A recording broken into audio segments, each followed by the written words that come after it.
Bonjour à tous, je suis ravie de vous retrouver aujourd'hui pour un nouveau podcast en compagnie de Patrick. Bonjour. Bonjour Patrick. Alors, est-ce que tu peux te présenter, nous dire qui tu es? Alors, Patrick Sanchez,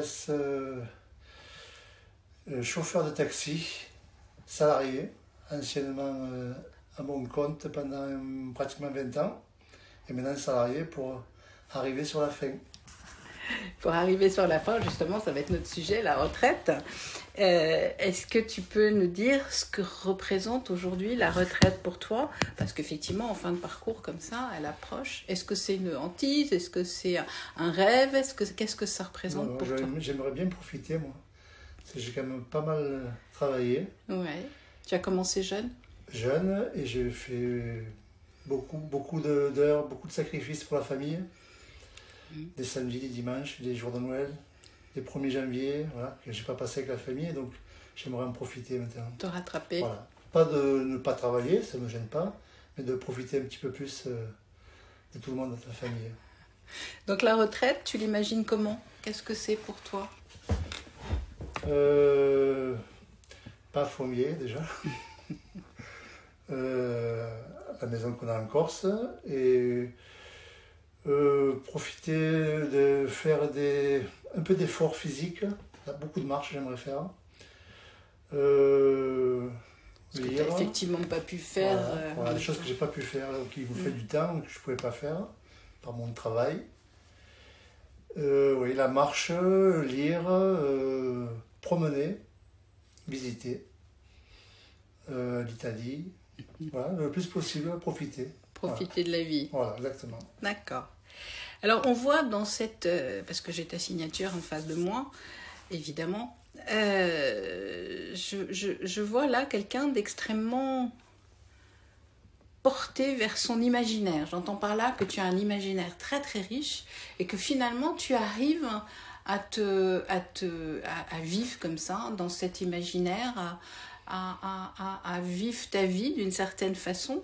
Donc finalement, lorsque tu étais chauffeur de taxi, on a plutôt envie de penser que c'était pas très gênant, tu étais dans ton monde, tu t'arrivais à t'extraire, à voir des choses, à sentir des choses qui n'avaient rien à voir avec ce que tu étais en train de faire. Est-ce que c'est vrai? Oui, j'y arrive. Ouais. Les gens ils disent que j'ai beaucoup de patience, alors que je n'ai pas. Mais quand je suis dans le travail, en fait, je suis à côté. C'est ça, souvent. Tu te coupes. Voilà. Je fais mes rêves. C'est ce qu'on ressent. Beaucoup de rêves et beaucoup de projets. Bon, ils n'aboutissent pas tous, mais voilà, il faut en avoir pour en faire quelques-uns. Exactement. Donc cet imaginaire, on le voit, est très très riche et très important. Il te permet de tenir et on sent dans ton travail que c'est ce qui t'aide, hein, c'est ce qui te soutient. Mais on voit aussi que cet imaginaire est source d'envie, de désir, de rêve qui ne demandent qu'à être réalisés. Alors, est-ce que tu crois que effectivement, dans ces rêves que tu as pu avoir lorsque tu conduisais, enfin, lorsque tu conduis encore cette voiture, est-ce que tu crois qu'il sera possible pour toi de les réaliser? Ou est-ce que finalement, ça doit rester dans cet imaginaire? J'en réalise quelques-uns. Pas tous, parce que j'en ai tellement. Mais quelques-uns, oui, on va se faire. Et alors, ce que l'on voit aussi, ce sont des peurs, des angoisses en réalité. On sent que tu as un tempérament anxieux, stressé. Est-ce que c'est lié à ce travail qui finalement n'a pas l'air de te correspondre tant que ça? Et puis finalement, c'est pas si mal puisque tu es arrivé à te réfugier dans ton imaginaire, mais est-ce que c'est lié à ce métier ou est-ce que c'est une anxiété que j'aurais tendance à penser que tu as depuis l'enfance. Hein. Oui, non, j'ai depuis longtemps. Ouais. Je suis anxieux. Ouais, c'est du côté de ma mère, je pense. D'accord, parce que cette anxiété, elle paraît être aussi la raison de cette façon que tu as de te réfugier dans cet imaginaire. On a l'impression que y a des choses qui, encore aujourd'hui, t'angoissent. Et j'ai envie de dire que il est important pour toi d'être tout le temps en mouvement. dans le réel ou dans ta tête, peu importe. Mais ce mouvement est important, il faut jamais que tu sois dans le silence, le calme, le repos, parce que sinon ta tête s'emballe. C'est vrai. Ouais. Et quand je fais des projets, quand il y en a un qui est en train d'aboutir, qui n'est même pas fini, je suis déjà sur un dans autre. le prochain. Quand il y en a un qui est commencé déjà, je suis déjà dans le prochain, j'ai toujours plusieurs projets en tête. D'accord. C'est Je sais pas effectivement pourquoi, ce qu'on c'est ressemble. ça, Parce c'est que pas l'immobilisme, là, te fait peur. Je pense que lorsque tu étais enfant, d'abord, on devait beaucoup te pousser à faire, à bouger, à agir, mais surtout, on a l'impression que ta maman a toujours eu une espèce de fond de mélancolie et que le silence réactivait beaucoup ça. Et je pense que toi, avec cette sensibilité, tu percevais beaucoup de choses en réalité. Donc Oui, il fallait que tu ouais. t'occupes pour pas ressentir et pas avoir peur pour elle, pas t'inquiéter pour elle. Possible, ça, oui, oui. Ton papa, il est très absent dans ta signature. Oui, oui. Mon père, c'était un peu spécial, oui. Il n'y avait pas trop de discussions, oui, non. Pas beaucoup d'échanges. Pas beaucoup d'échanges. Oui, parce c'est le grand absent de ta signature. Hein. Est-ce que tu crois que ça a été une motivation pour toi pour prouver des choses, réaliser des choses, cette sensation de ne pas être reconnu comme tu le souhaiterais, t'a beaucoup poussé dans ta vie? Par rapport à mon père, non, je ne suis pas sûr, ça. Peut-être, mais je ne suis pas sûr. T'es Non, pas moi, certain? j'étais toujours cru à moi. Plutôt envers moi. Je faisais un peu une compétition. Une compétition de Voilà. toi avec toi. Après, non. Peut-être, hein, mais inconsciemment, mais non, je pense pas. Ok. Donc cette retraite, tu nous parles de marche, tu nous parles de profiter, de rattraper des choses que tu n'as pas pu faire, mais comment concrètement l'envisages-tu? Qu'est-ce que tu en attends véritablement? Déjà, que ça dure le plus longtemps possible. On te le souhaite. Non, simplement, tout simplement. Voilà, on aime les choses simples. Non, on se retrouve tous là-bas. Quand tu dis tous, tu parles de ta famille, voilà, de tes amis? Voilà, bien sûr. La famille, des amis, voilà. Qui peuvent venir nous voir, ou nous, on ne vient pas toujours ici, on aura toujours quelque chose ici, mais simplement. Voilà, des bons moments, les repas, la marche, faire visiter des amis, des choses qu'on a vues. Voilà. D'accord. Des choses tout à fait simples. Mais alors du coup, cette retraite, comment tu as vécu toutes ces histoires, ce brouhaha autour des retraites? Qu'est-ce que ça représentait pour toi? C'est beaucoup de stress. Beaucoup de stress parce que c'est une histoire de quelques jours que je suis concerné. Et quelques lois que je ne savais pas, que c'est mal expliqué, qu'on ne connaissait pas. Et je pense qu'il va falloir que je fasse plus quand même. Mais je sais pas, on est en train de voir. Ce que tu veux dire, c'est que tu pensais pouvoir prendre ta retraite et que finalement tu ne peux pas la prendre officiellement maintenant? Je pense qu'ils vont me demander de faire au moins 1 an et demi de plus. Ah oui, d'accord. Si je comprends bien, parce que même eux, ils ne savent pas trop bien. Oui, tu as l'impression que voilà, je ferai pas... En fait, je ne suis plus bien ici. Ça fait déjà quelques temps que je dis à Géraldine, je ne me sens pas bien ici. J'ai besoin de partir. Besoin de partir? Ouais. Tu as l'impression que l'herbe est plus verte ailleurs? Je serais déjà parti avant. Bon, après, il y avait ma maman qui était fatiguée. Maintenant qu'elle est décédée l'année dernière, avec mes frères, il n'y a pas de souci, mais on ne se voit pas régulièrement. Donc si je partais, ça ne va pas changer grand-chose.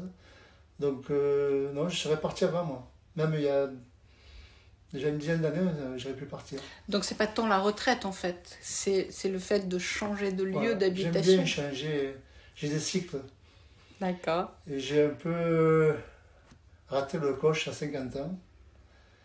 Et bon, après, quand on est dans le truc, on continue jusqu'à la fin. Mais à 50 ans, je pense qu'il avait fallu qu'on bouge. Et elle n'a pas bougé, c'était une de mes rêves. Donc on revient à cette histoire tout à l'heure, il faut que tu ne peux pas être dans l'immobilisme, que ce soit dans ton imaginaire ou dans le réel, Dans le réel également, tu as besoin de bouger, tu as besoin d'être en mouvement, c'est ça? C'est ça. J'ai besoin de cycle, de changer. Je voulais carrément changer de métier. Bon, après, il y a eu des circonstances qui ont fait que... Tu n'as pas pu te reconvertir, tu n'as pas su? Non, c'est pas tellement ça, c'est que j'ai eu une licence de taxi gratuite. Ah, d'accord. Donc forcément, financièrement, c'était quand même intéressant. Oui, donc, oui parce qu'il me semble que ça coûte très cher, ce genre de choses. Donc c'est ce qui m'a fait rester, mais j'avais envie de changer de métier et éventuellement de lieu. Alors tu sais que je fais beaucoup d'émissions sur la reconversion, et cette reconversion, tu n'as pas pu la faire, on l'entend bien ici. Qu'est-ce que tu aurais aimé faire? Dans ma première idée, si je serais resté ici, sans changer de lieu, c'était de prendre un camion et me louer avec un camion. C'était mon idée, ça. D'accord. Et après... Donc toujours le mouvement, toujours partir. Après, j'avais bien aimé l'histoire d'un restaurant, parce que ma femme cuisinait bien. Mais elle n'était pas... Et travailler en couple, je pense que c'était pas une bonne idée aussi. Voilà, des trucs comme ça, du commerce, ou alors conduire un camion et me louer. Mais plus régulièrement, disons du lundi au vendredi. Parce que moi je travaillais beaucoup pour le week-end. Pour avoir du temps, le week-end. Avoir le week-end, ouais. Parce que les enfants ont grandi, je ne les ai pas trop vus finalement. Parce que j'étais beaucoup au travail quand même. Ah, effectivement, c'est un métier compliqué. Ouais. Aujourd'hui, est-ce que tu penses que cette retraite va t'amener à faire des choses malgré tout en dehors de la distraction, en dehors de marcher, voir des amis, de visiter, etc. Est-ce que tu crois que tu vas reprendre une activité ou... Peut-être, s'il y a une opportunité, ça ne me dérangerait pas. J'ai des amis qui m'ont proposé un petit peu des choses, on va voir comment ça se passe, on verra. Ça, donc en fait, on est d'accord, hein, c'est pas la retraite que tu attends finalement. C'est pas le travail qui m'embête, sinon c'est de changer d'air. C'est changer d'air. Ok. Donc cette retraite n'aura l'avantage que de te permettre enfin de changer de métier sans crainte pour ton escarcelle, pour ton portefeuille. On est d'accord? Aussi, oui. Après, voilà, Victoria va devenir autonome, normalement, l'année prochaine, donc on aura moins de besoins. Victoria étant ta fille, donc, pour laquelle vous sentez encore responsable. Donc après, encore un petit peu des charges, pas beaucoup, mais voilà. Ça compensera. Mais moi, s'il y avait un petit boulot qui se présentait pour dépanner les amis, ça me gênerait pas. D'accord. Il faut voir les horaires. Hein. Pas de saisonnier, pas de samedi-dimanche. Pas de week-end, pas de vacances, on est d'accord. Donc tu as la sensation qu'en fait, le travail est quelque chose qui prive, qui empêche? Non, pas que. Après, le travail que j'ai là depuis bientôt 20 ans, plus, je suis à la 21e année. Le taxi dans des villages, on transporte comme beaucoup de malades. Donc ça commence à peser, quoi. C'est pas la partie la plus gaie du travail. Voilà. Donc on essaie un petit peu de prendre sur soi, mais c'est un peu... C'est lourd. C'est lourd. Effectivement. Emmener des gens qui sont atteints de maladies graves. Dans un village, on prend souvent des gens qu'on connaît. Quoi. Voilà. Ça touche un petit peu quand même et je suis sensible. Donc d'un point de vue émotionnel, c'est quelque chose qui t'a... Alors ça, c'est vrai, je n'ai pas parlé de ta sensibilité, mais elle est très importante, hein, on le sent. Donc effectivement, ce genre de choses, il faut que tu te protèges du mieux que tu peux, mais c'est pas évident. Voilà. On voit qu'enfant, il y a des choses qui ont été compliquées pour toi, qui ont été difficiles, comme si tu te sentais toujours en dehors des choses, en dehors des autres. On a l'impression que tu te sens toujours... différent, c'est un peu facile, parce qu'on a tous cette sensation de différence, mais que tu n'arrives pas à trouver ta place avec les autres, petit. Oui, possible, ça. Ouais. C'est quelque chose. Je sais pas pourquoi. Dans la famille, oui, parce que mes frères et mon père étaient des chasseurs. Moi, j'étais un sportif, pas de chasse, donc j'étais pas avec eux, quoi. Donc déjà là, le week-end pour la chasse. Et non, dans les amis, j'ai quand même des amis que j'ai depuis 50 ans que je connais, toujours, qu'on se fréquente toujours. Mais c'est vrai que j'ai souvent changé de groupe. Oui, peut-être que je ne trouvais pas ma place. Est-ce que tu as l'impression que le fait de te retrouver à la retraite va te permettre de trouver cette place? Ou est-ce que tu sens que c'est inhérent à toi, à ton tempérament, à ta sensibilité, etc. Non, je pense que c'est une histoire de sensibilité. Ouais. Non, je ne pense pas que je changerai. Non, non, c'est une histoire de sensibilité, ça, je pense. Pour moi.